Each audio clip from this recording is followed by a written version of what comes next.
Hello, and welcome to the Epic Saga Society, the podcast that follows our two favorite epic sagas, Star Wars and Lord of the Rings, and everything fantasy and sci-fi. Today we're excited to dive back into the Game of Thrones universe with the brand new series, A Knight of the Seven Kingdoms. I would like to introduce my co-host. He recently returned from an incredibly long journey where he fought White Walkers beyond the wall, Carlos Alatorre. And that was tough. I think we got rid of them all. I think they're gone. They're all gone? Oh, we're good now. We're good. I'll bet all my gold dragons and silver stags, they're all gone. But I'd like to introduce my co-host. He just got done stealing a rare dragon egg from some drunk at Ashford Meadow, Calvin Hamilton. You know how hard dragons are to come by in this day and age. You got to do what you can. They're so rare. Yeah, absolutely. I don't blame you. Exactly. So we are recording on January 22nd, 2026. And first, we just want to say Happy New Year to all of our listeners. New Year. We're so excited to be back to bring consistent weekly content to all of you out there. And as Carlos said, we're excited to be back with Game of Thrones. And today we're going to be covering episode 1 of A Knight of the Seven Kingdoms, titled The Hedge Knight. Yeah, we're really looking forward to this one. When's the last time we've had a Game of Thrones? Oh, I guess it was House of the Dragon, right? House of the Dragon season 2 is the last time we had a Game of Thrones episode. That's right. How long ago was that? It's been, what, 2 years? No, a year? A year and a half? It had to have been a year ago. I got to look at the release date, but yeah, it's been a while. Yeah, I think it was not this summer before last, right? Yeah. Yep. Summer before last. So like a year and a half. Yeah, or actually, I don't even know. We got to look it up. Yeah, we'll look it up. But we also have the next season of House of the Dragon coming up this summer. Yes. Which we will be covering in great detail. So we're really excited about that. But yeah, it's awesome to jump back into the Game of Thrones universe. And it's one that Calvin and I, we really enjoy, second only to Lord of the Rings. So that's right. That's right. We love Lord of the Rings. But yeah, with that, we'll get into a spoiler warning. If you have not seen A Knight of the Seven Kingdoms, episode 1, please shut this off and go watch it. It is an interesting episode, I think. And that's putting it interestingly. So, I don't know. With that, should we get into it? Yeah, let's kick it off. You want to start us off? Yeah, I'll do it. So, roughly 90 years before the events of Game of Thrones, we meet a young squire named Dunk. Not short for anything, at least not according to him. It's just Dunk. And we meet him digging a grave for his newly deceased master, Sir Arlen of Pennytree. So we learn that Dunk is a squire. He learned everything he knows from Sir Arlen. And Sir Arlen caught a chill and he has passed away. Now, according to the book, Dunk is about 16 at this point. But it's possible that they aged up the character in the series. We're not entirely sure. They don't specify how old he is exactly, but Peter Claffey looks like he's much older than 16. I don't know what you think, but yeah, it looks like he's in his like mid-20s at least. Yeah. So, he's sitting there by the tree, not sure what to do. He thinks about selling his horses. He's got 3 horses there, and he decides, I could head to King's Landing. I could go to Lannisport and join the City Watch. And he's trying to figure it out. And to be honest, the first thing I thought, Calvin, was that doesn't seem like a bad deal, like to go become a City Watch member. I feel like I never even thought that was an option, but that's probably what you could do instead of riding around just taking up contracts, right? Absolutely. Like you could just join the City Watch. You get a consistent money, a food to say. I mean, a place to stay. Yeah. And you would get to stay in some not so bad areas also, instead of like moving all around the major place. City, like with stuff to do. Yeah. Like real quick, what are some of the options for young men at this time? It's tricky for someone like Dunk since he's not a part of a house, right? Like we think of like all the major houses. He's not and nobility. he's just a squire, right? So I guess since he's a squire, he could try to find a knight and be a squire for a night. Mhm. He could I don't know if different houses, the lords of different houses allow people to, like, work for them, like, what like, "Yes, you can join my house." I don't know if that's a thing, Yeah, right? I see what you like serving, like, as a Yeah, cook in or the like, house, like yeah, I see what you're right, saying. and, like, if he went to Winterfell, whoever the Stark is in the North at this time, could he go to Winterfell and said, like, "I pledge my services to you, Lord, like, please take me in." Yeah, that's a good point. I wonder if they reserve those types of jobs for the villagers who live around there, the ones that they're charged with protecting. Because I mean, you could be anybody, right? You could just be an outlaw or brigand walking by and say, "I want that job." Yeah, exactly. But And then I yeah, wonder if you could go to somewhere like could you go to somewhere like Dorne, which is still a part of the Seven Kingdoms, but mhm, they're a little a little like Dorne different. is very nice, or where is what's his name that fought the mountain? I can't remember his name. Oberyn, Yeah, where is he from? Martell. he's from Dorne. Oh, thank you. Yeah, so you can go somewhere like Dorne that they seem to be Yeah, much more lax yeah, and relaxed. Like you a go to lot more Dorne and try to open. figure out your way there, right? Yeah, that's true. I wonder if like Maester is an option if they take in Oh, people to yeah, become Maesters. I guess he could become like a jester. You could apparently go to the City Watch, which I didn't think was an option. yeah. You could also join the Night's Watch and head up to the Wall. But I feel Oh, like, yeah, they'll take anybody. yeah, they'll take anybody. But I feel like that's like the last option for everybody because Yeah, 'cause nobody's trying to do all that, and that's no. pre White Walkers. So Yeah, exactly. yeah, so not a lot of options for somebody of his age in this world, or for anyone who's not of nobility. And but he's a big guy. He looks strong. So I feel like he's got some he's there's some desire to like bring him in as a sellsword or a bodyguard, so Yeah. that's what he's got going for him. So he takes up Arlen's sword. He takes his shield. He can't take his armor because Sir Arlen was just too small. This guy is huge. I think in the book he's about like 6'9", and Wow. yeah, they always say he was 1 inch short of 7 feet or something. So he's able to use the sword and the shield, but he can't even find a belt to hold his scabbard. It's a piece of rope. So this guy is just all kinds of just not he's got everything hanging off of him. Yeah, And he's got bootleg everything. yeah, yeah, he's got the faux imitation knockoff everything. Mhm. So he decides to take his chances following tourneys and, jousting in the tourney. It kind of sounds like a movie, A Knight's Tale. Like this is literally what I was thinking of with Heath Ledger. I don't know if you've seen this movie. Oh, I've never seen that. You've never seen a night. Oh man, it basically No. has everyone that we love. It's got the Joker, it's got K2SO, it's got Robert Baratheon himself, and Wow. it has Vision from Marvel.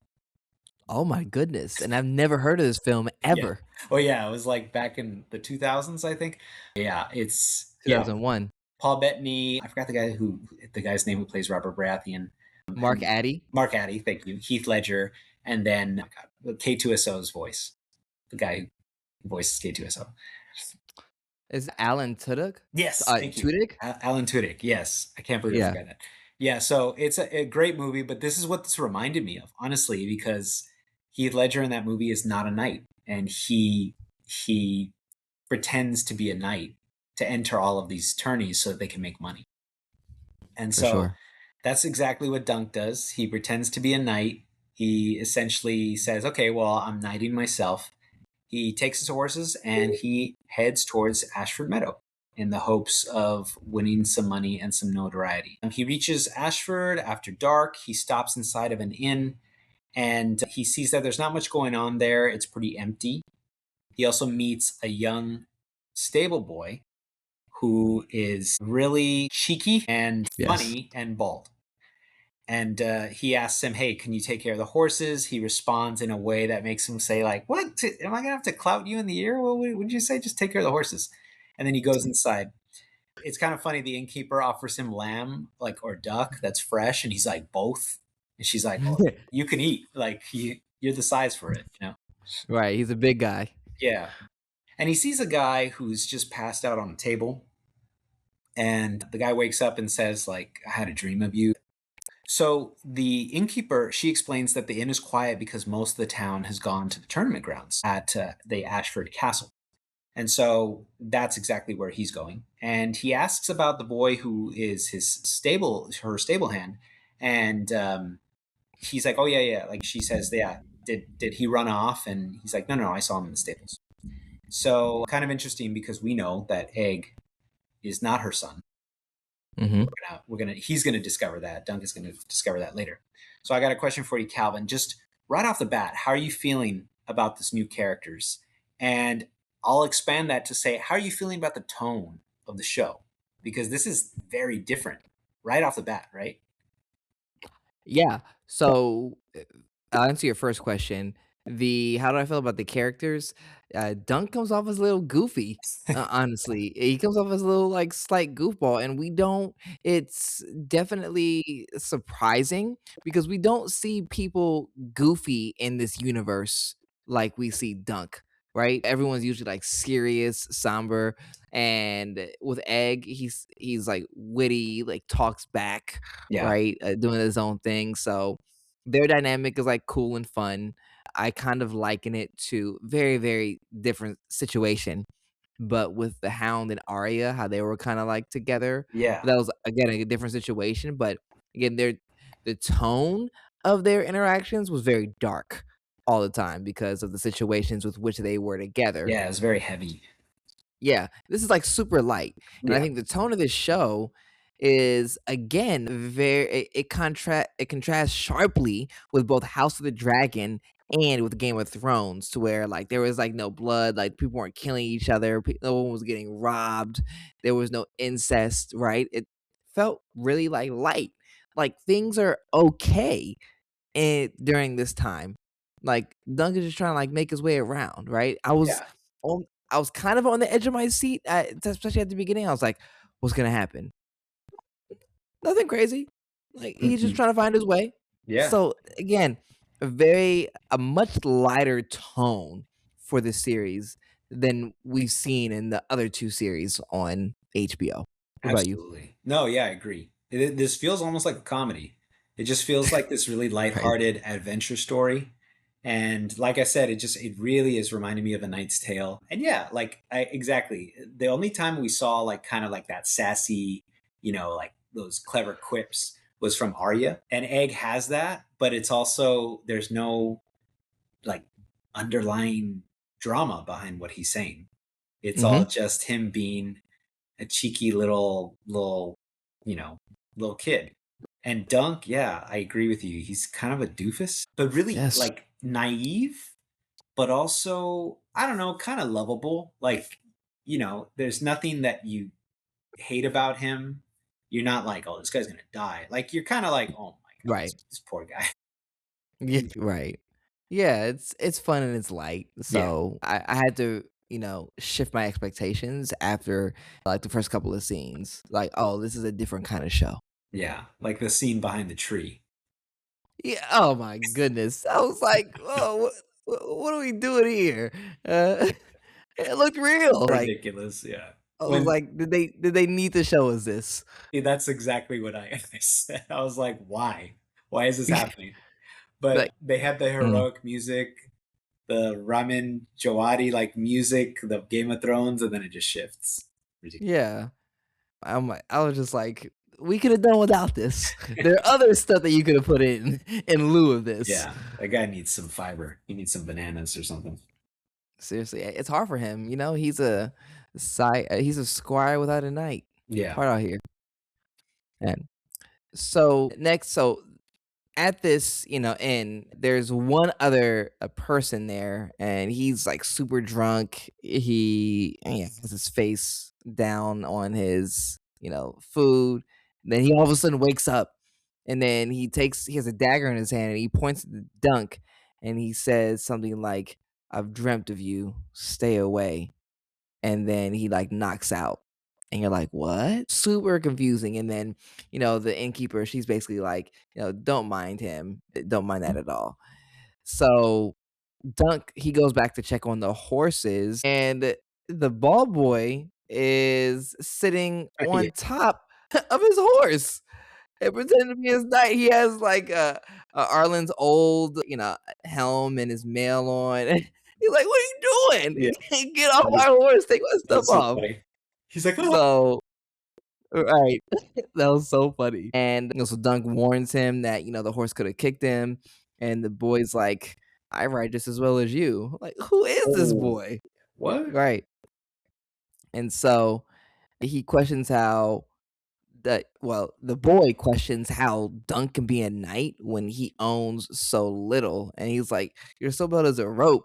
Like, who is this little kid pouring out this stuff? I know Dunk's gonna be like, "You are a child, leave me alone. Let me Yeah. let me cook." He says, Okay? "Shut your insolent mouth." And that was a good impersonation. That was really good.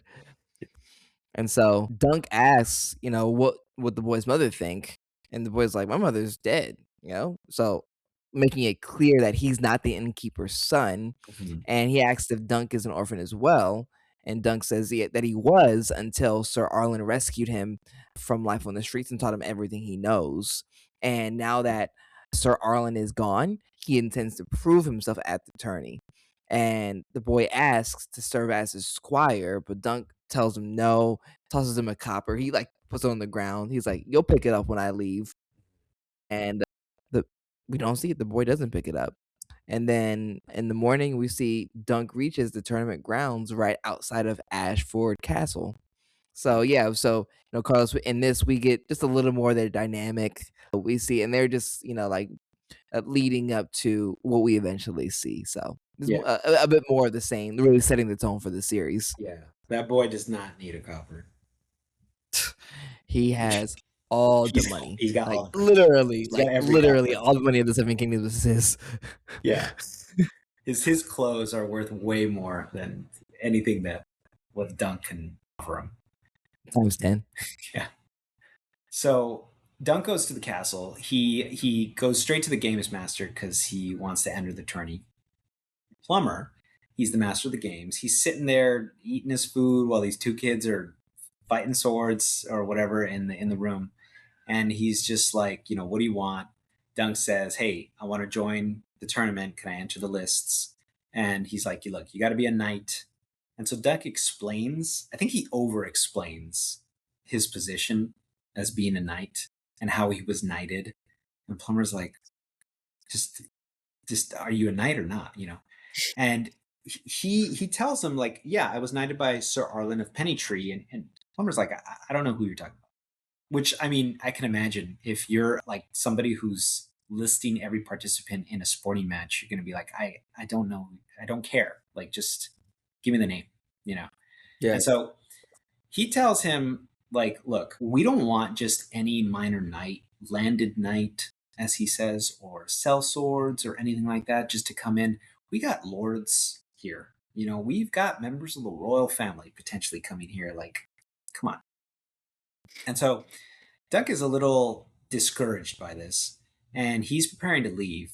But Plumber says, "Okay, look, if you can like get another knight to vouch for you that you're not just some random, then you know maybe we can put you in the list." And so Dunk actually recalls seeing the banners of House Dondarrion, which is interesting, right? Because Calvin, where have we heard of House Dondarrion? In Game of Thrones, I know, didn't Beric Dondarrion, didn't he lead the Brotherhood Without Banners? Yes, absolutely. Yeah. 10 points to Yep. Gryffindor. Yeah. Oh no, Ravenclaw. My bad. Yeah, Ravenclaw. Oh yeah, Yeah, get it Ravenclaw. right. Get it right. Yeah, no, absolutely. He is the one who led the group that was chasing after. They first went after the mountain, but then That's right, yeah, they and they first went held the after. trial. Yeah, they were going to try to. Yeah, exactly. When Robert Baratheon was sitting on the throne, he was like, "You're going to go after the mountain, bring him to trial." Unfortunately, that never happened. I think he was killed, and then he was risen, or he was Mhm, resurrected. So mhm. yeah, this is the very same house. Sir Manfred Dondarrion is the one that Dunk is looking for because apparently Sir Arlen worked for him at some point in the past. He explains that he and Arlen served Manfred's father while clearing the Vulture King from the Red Mountains near Dorne. Interesting bit of Westeros history. The Vulture King was, I believe he was a king that was terrorizing Dorne at some point, and we can get into it later on another episode, but that's a lot of lore. So as he's leaving to go talk to Sir Manfred, Plummer tells him, look, just so you know, any of the losers that, in the tourney, they have to forfeit their horses and their armor. And then they ransom them back. So they pay to get all that stuff back. And that's basically how they receive money. And so that's a little tough because Dunk has nothing. I think at one point, Plummer even says, oh, we can't just have any farmers come in here. And then he's like, oh, I'm not a farmer. And he's like, well, you dress like one. So Dunk has like nothing on him to denote Right. that he is some legitimate knight. It's very interesting that Plummer even that didn't get suspicious about this. But anyway, Dunk goes to Dondarrion's tent and he finds a group of prostitutes, working women, ladies of the night, who explain that Manfred is asleep after another bout of indulgence, putting that diplomatically. And they suggest that Dunk return later. So this man has been working day and night. It wasn't and not what Michael Jackson was talking about. it wasn't an honest day's work, that's for sure. So, question for you, Calvin. Why do you think no one has ever thought to check that these are real knights? Because as I was watching this, I was like, anybody could just walk up to attorney and say, "Oh yeah, I was knighted by Sir whoever from Nowheresville." So like, it seems pretty easy, don't you think? Yeah, it does seem super easy. I don't know how they would have any way of checking, like, make up someone from a land far away like Dorne. Yeah, Do people here at Ashford what is this, Ashford Castle, do they really Extra Meadow. know all of the knights that Yeah, are in, from the north, Dorne? from the Like, Dorne. exactly. No, exactly. Do they know who the Yeah, exactly. So, I'm surprised that there's not some sort of knight registry Yeah, that is sent to all the different towns. Maybe there's one at the Citadel, like, when you become a knight, you get sent there, but every little town and castle, I'm surprised that there's not some sort of, like, knight registry because you think that that would exist, right? So that you could, like, check. So that's one thing, but I don't know that I say that to say, I don't know that I have any real way of, like, checking. Maybe yeah, Dunk is just people are just so honorable, so scared to lie, right? That they're like, "Oh, I wouldn't even think about making up something," right? yeah, Yeah, that's the only thing I think maybe people are just scared to or just so honorable, too honorable to, like, make that up. yeah, And maybe they're afraid that what if you come into a really knowledgeable lord or, like, the master of the tourney where they really know, like, different houses and stuff, they're like, "Wait, I ain't never heard of that in that area, like, what are you talking about?" And then yeah, lastly, I'll say, I guess there might be some key identifiers of a knight. I don't know what they are just because they have this conversation, so clearly there aren't any clear ones, but it's confusing. Just say you got knighted in Dorne, man. Like, what are you talking about? yeah. I feel like the fact that he doesn't know where Pennytree is kind of a red flag Yeah. because any knight who is an actual knight is going to be associated with some house, and they're going to say, "Oh, it's in this location from this Mhm. place with these lords." So, yeah, it's funny because he even said, "Oh, imagine a farmer jousting against the Laughing Storm, Lionel Baratheon." He's like, that'd be the kind of entertainment that no one came to see. So, yeah, I wonder if there's a little bit of hubris there where they're like, oh, no one would be stupid enough to do this. Yeah. But also, I think they probably assume the cost to join a tourney because he says you need horses, you need armor, you need men, you need training. That's not something anybody would ever be foolish enough to do. So it kind of puts Dunk in this light of him. He's either like brilliant or he's like the stupidest guy like you've ever met. Yeah. Like he's Yeah. crazy for trying this. Exactly, and because, like, I would assume that he was brought up by Sir Arlen, who maybe wasn't the smartest, so he just doesn't have the savvy. He's not savvy at all, Yeah, exactly. like someone like a Tyrion is, right? Like, Tyrion is extremely can talk himself out of anything. Mhm. Dunk is like, "Well, I don't know." Like, "Bro." Yeah, he even talks out loud. It's so funny because he's just talking what he's thinking, and I was like, "Well, I get that because I talk to myself a lot, like when nobody's around." But yeah, he's just like talking to his horses. He's like, "What? Why did she say it like that?" He's like talking to the horse. So I just think it's funny because he's just Yeah.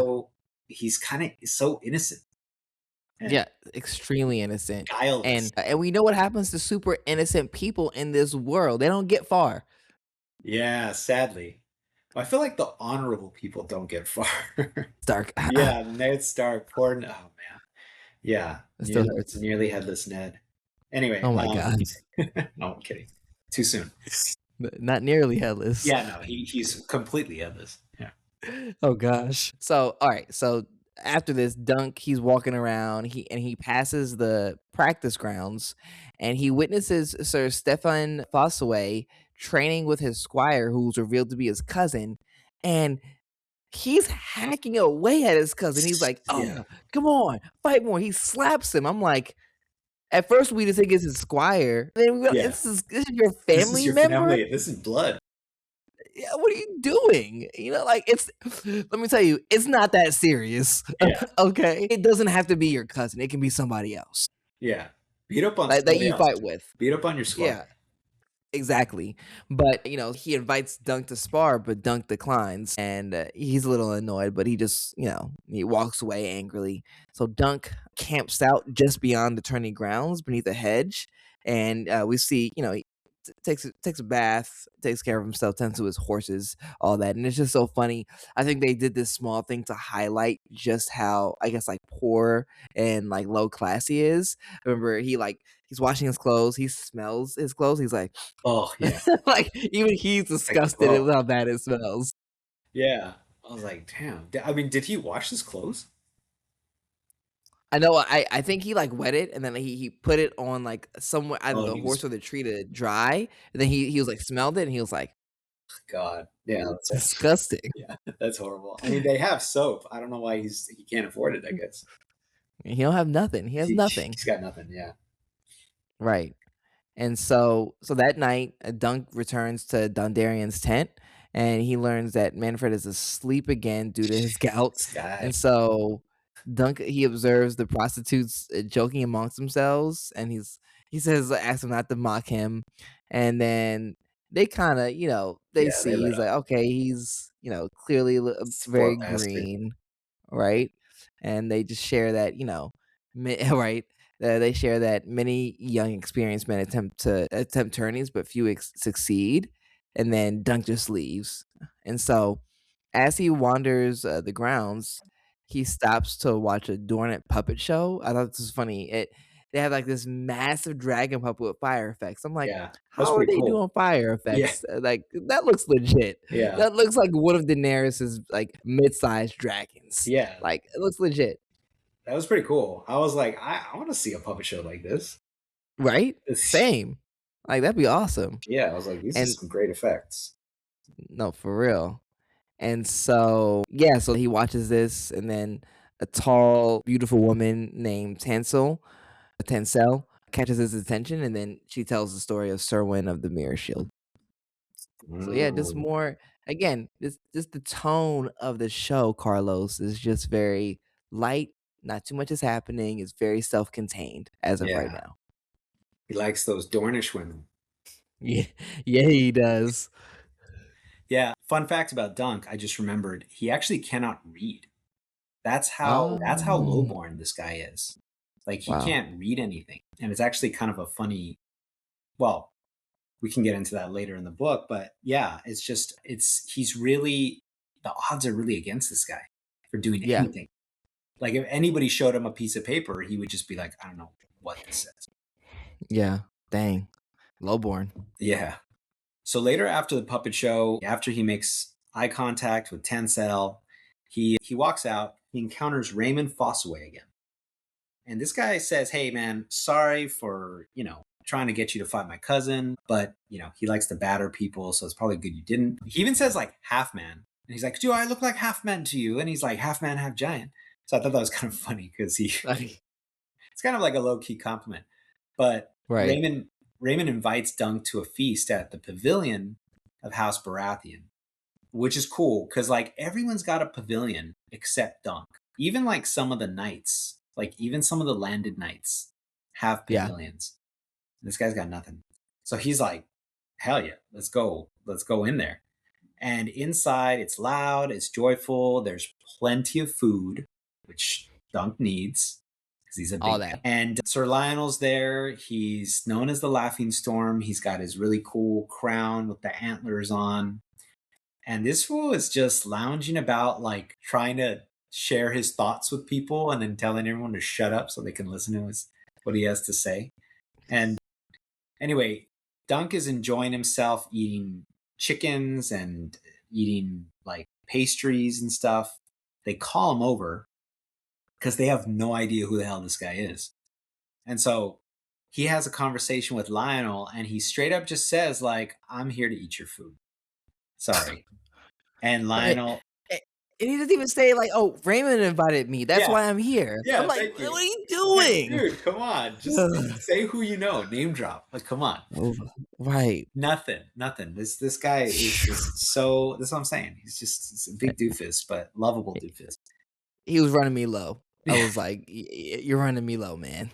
yeah, yeah. So Lionel, he takes a liking to this guy because he's so honest and he's just so forthright about why he's there. And I'm sure Lionel is used to people just always trying to suck up to him.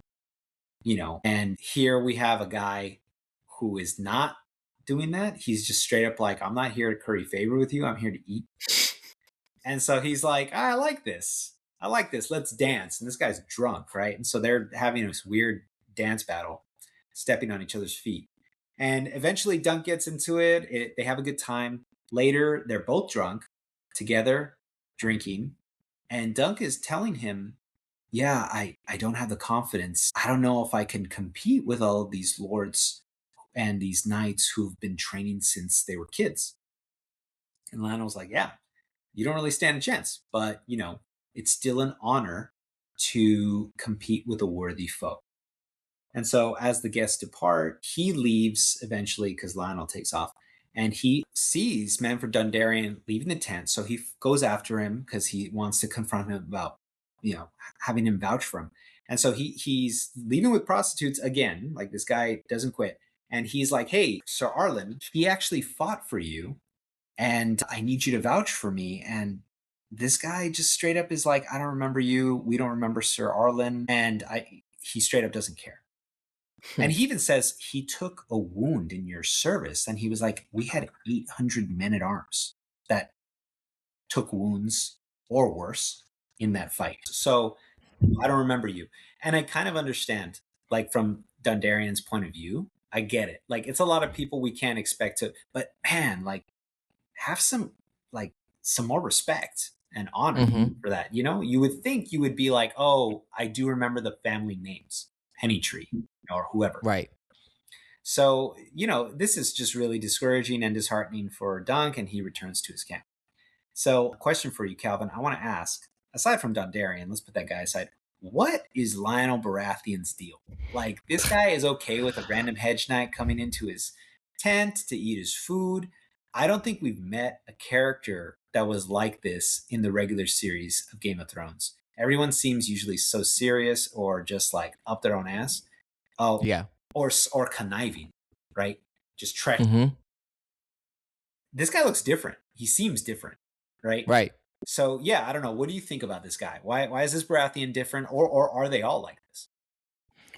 Yeah, I think that he definitely likes to drink and potentially whore, just like his descendant Robert Baratheon does also, so Yeah. it's just a Baratheon thing, even though Stannis and Renly weren't really like Well, Stannis definitely was not. nah, but he got That him a little bit of Melisandre, though. that's true. You're right. Yeah, and he wanted her again too, but she was like, "Nah, just that one time, She's relax." like your So, fires burn low, my lord.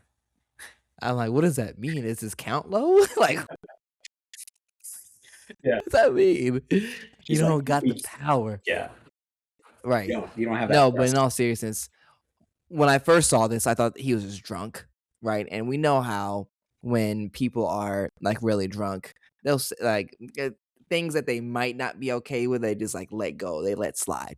And so, that's one thing, and then I also think that we if my information is correct, we are coming in at a relative time of peace, right? For House Baratheon in the realm, in the Seven Kingdoms, generally speaking. I know there Generally. have been like rebellions, but like Yeah. generally speaking, at least for like House Baratheon, and as far as they're concerned, they've had like a relative peace for a good chunk of time by now, right? There haven't been any big wars that they've been a part of. Am I correct? Just the Blackfire Rebellion, Got it. which was big, but it wasn't to the extent of the Dance of Dragons. So yeah, I mean, it wasn't like a major war, but it was pretty bad. But I see what you mean. Like Yeah. So the Reach, Baratheons, Storm's End, that's the castle, right? They're pretty solid. yeah, exactly. So my only point is, I think what you see here is a house of Baratheon who is living during a time where there's like relative peace. He hasn't had to deal with all the stuff that like Robert did, that like Ned Stark did, that some of the Targaryen ancestors did. So when you're in the time of peace, you kind of get a little soft and you kind of get like, it's okay, like whatever, who cares, instead of always being on edge. Yeah. So Yeah. that's what I made of it. Yeah, his rule is probably pretty secure. So I can't Hmm. imagine he's having to scheme or protect his chair. Right. Yeah. Exactly. So yeah, just to close the review out, when so Dunk leaves and he reaches the hedge and he actually sees the bald boy cooking fish, and I'm like, wow, he's a prince, knows how to cook. Like, Yeah. wow, like you know what you're doing. I'm impressed. So the boy explains that he cleaned Dunk's clothes, he cared for the horses, and he prepared him food. And then he says he declares himself Dunk's squire, and he reveals that he followed in a cart and admits that he's from King's Landing, not Ashford. And I think Dunk says, "Are you from Fleabottom?" Or either Dunk or Egg says that, you know. But yeah, Yeah, I think it that's was my clip. Dunk. Dunk says. Yeah, Dunk says that. Yeah, and so we finally get the reveal. He gives his name as Egg, and I think we get some sort of like flashback where like Dunk kind of sees his younger self, him as a kid, and he agrees to take him on as a squire, which of course mirrors when Sir Alan took on Dunk as a squire. And so that night, as they're lying beneath a tree, Egg points out a shooting star and says, "Such stars bring good fortune." And Dunk wonders aloud if luck belongs only to them. Egg kind of gives a smile and they drift off to sleep. And that's the end of the episode. Yeah. It's kind of a nice, innocent ending, like kind of like looking like hopeful. Yeah, more Yeah. hopeful than I've ever seen from maybe any Game of Thrones episode ever. It Yeah. like kind of gives you like things are gonna be okay. He's gonna make it in this tourney, or yeah, or something like that. You know? Yeah. I feel like Game of Thrones episodes, they were always either ending like where you're horrified that something happened or where you're like, because the revenge was happening. Yeah, exactly. Same here. So this is like I left feeling like I'm not tense. I'm not Yeah. aching for the next episode. This Things is a lot more things is wholesome. alright. Yeah. Yeah. Yeah, exactly. So, yeah. So, overall, what do you think of the episode? I liked it. I thought it was a pretty slow start, I will admit. Definitely different tone, which I wasn't really prepared for. I did read the book, so I knew what the story was going to be like, but I didn't really think about how it would be translated to the screen. But of course, I understand why it's the pace is a Yeah. little slowed down because we're talking about a 120 page novella spread out over 6 episodes. So I get it. But yeah, I'm liking the new tone. It's nice to see a story in Westeros that isn't so large scale, dealing with political factions and like which house is trying to oust which house and all of that stuff. It's nice to see just like on the ground level, very granular story that is Yeah. hopeful and all about the feeling of adventure that these two kind of become. Like they become legends. So it's kind of it's a nice start. I like the start. Yeah. For me, it was okay. I was thrown off by the tone. I'll admit, and things do seem to be moving very slowly. But not to say that it was bad. It was good. It was just very very different. I was just thrown off a little bit. But after seeing the season preview where they kind of spoiled what's gonna They happen in showed the the entire whole damn season. thing. Yeah. Yeah, I'm like, wow, okay, I guess that's happening. I'm like, oh, things are gonna heat up a little bit. Yeah. And again, it is nice to know that for some people in the world of Westeros, things, at least for a time, aren't always so Dire. cruel, Yeah. So dire, weak. Yeah. stakes is high, all that. So, yeah, Yeah. Like I've heard what's coming, and I'm looking forward to the season. it's nice to know that like I don't know, this it's just it's not constant like death and destruction. Like there were time periods where it was like the most exciting thing to do was to go watch this big sporting event Right, called a tourney. exactly. Yeah. I agree. I got a question. What are your predictions for the next episode? Well, I think in the next episode we'll see that he somehow is able to enter the tourney, and we'll get to see more of Dunk and Egg getting to know each other, with them slowly peeling back the layers of Egg and his backstory. Yeah. That's cool. All Yeah, right. We'll see. We'll see if that happens. you heard it here first, y'all. I mean, I know you read the book, Yeah. so do you? Yeah, yeah, you already know. I mean, I don't want to say my prediction because it's like, I mean, of You course, already I you don't know read how it. they're going to translate it, but True, yeah. true. So yeah. And so now we're going to get into a segment called Ask the Maester. So let's take a trip to Old Town and visit the Citadel, source of all scholarly works in Westeros. And we're going to ask Maester Carlos, when exactly does a Night of the Seven Kingdoms take place? Who's on the Iron Throne? And what is the state of the Seven Kingdoms during this time? Yeah. So, as we stated earlier, this takes place about 90 years before the events of Game of Thrones, right? This is happening during, so the Targaryens are in power, but this is happening at a time when there are no dragons left. So, the Targaryens are in power, but it's also kind of like the main thing that set them apart from every other family in Westeros no longer exists. And we're coming Mm, off of the heels of a Blackfire rebellion. So this is a rebellion that happened because one of the Targaryen kings on his deathbed, he legitimized all of his bastards and said, all of y'all have a claim to the throne. And that just threw everything into it threw everything for a loop. So mm, we're coming off the heels of this rebellion where you had like half of Westeros was like, oh, it's Daemon who deserves the crown, and half were like, no, it's Darren. So there's that, a lot of division. But that wasn't as damaging as to the Targaryen name as what we may witness in House of the Dragons with the Dance of the mm. Dragons. Okay. So we're coming off the heels of that. The Targaryens are still firmly in power, though, and but I think their credibility is waning a little bit. Now, the current king after that Blackfire Rebellion is the trueborn son, not a bastard, a trueborn son, Darren the second of his name, Targaryen. Now he has four sons. He has Baelor, he has, if my memory serves me correctly, Eris, Rhaegal, and Maekar. And so you have these four sons. So he's got a solid lineage, solid set of heirs because it's four boys.